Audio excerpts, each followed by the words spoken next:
Tinanong natin kanina yan, yung sinabi ni Mary Ann na kulang yung sentence niya. Tama. Sige. Target indicator. Ano naman nun? Kung ilan pong tao yung participant. Yan. Okay. Nag-aaral ka na. Papasa muna ngayon sa kabila, ha? Ready? Pinipindot ulit kayo. Pikit ulit lahat. Si Grace na Janet ang bukas. Ready? Pagkita yung dalawa sa akin. Ready? Pindot!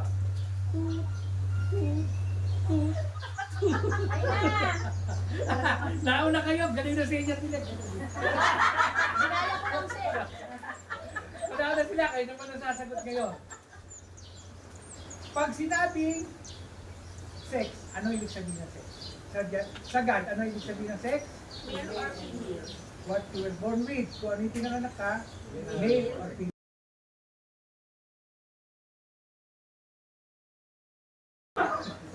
Ready? Pikit everybody. Pindot.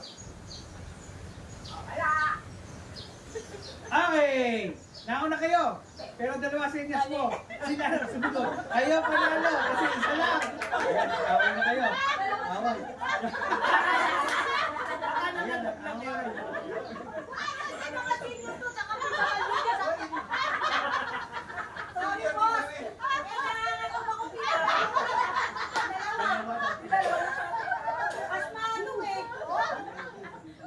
Okay, ang tanong sa inyo. Dalawa yon. Ipaliwanag kung ano ibig sabihin ng Tulayan focus. O, wag ka na. Ang blind focus ay mamamayan. Proyekto para hindi para sa empleyado. Okay. Galing. Ano ako matatalo? Victoria, okay. Victoria kayo lahat ano. Okay, ready?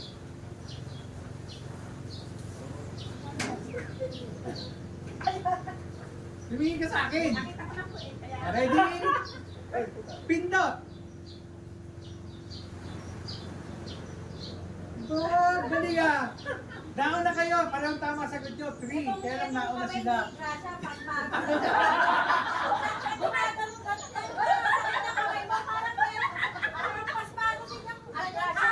Huwag kang mag-alala. Dahil doon, Pasmado yung mata ni Consi. Ayaw tumigil.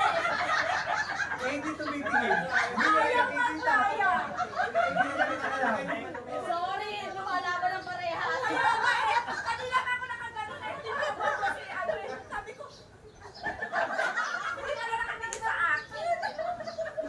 So, seryoso sila. Ang tanong, paliwanag niyo sa akin, ano ibig sabihin? Naalaman niyo tungkol sa gender. Ano ang gender? Eh, kahit lahat kayo, sumagot. Pag sinabing gender, ano yun? Ayaw mo na po. Bakit ang ibig sa'yo? Marami kayo eh. Oo.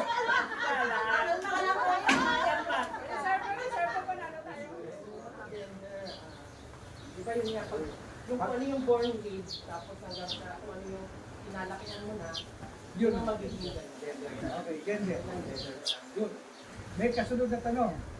Yes. What you were born with, sex. After you were born, ano lahat na naganap, that is gender. Yan. Bigyan niyo ako ng isang parang main gender issue. Yung talaga nakikita natin na nagaganap ngayon sa pinaliwanag natin. Yung pagkakaiba ng kulingan sa babae kalaki. Ano yung nakita niyo? Naikakahon po ang babae. Naikakaw ng babae doon sa Paniniwala. paniniwala na pag sinabing mahinhin, babae yan. Pag mahina, babae yan. Okay? Tapos na tayo, pwede na kayo maupo, gagaling nyo. Hindi man lang sila kinabahan. Hindi sila kinabahan. Ano pala, hindi pa nag-gogo. So ayan guys, tapos na po yung aming Alam niyo may mga nagbago. Diyan muna kayo ng picture. So guys, tapos na po yung aming seminar. At makabuluhan naman po at ayos naman po yung resulta kasi binigyan po kami ng pagsubok ng bawat grupo at nasagutan naman po namin. So, salamat po sa amin guest speaker sa pagbigay ng dagdag kaalaman para sa amin lahat.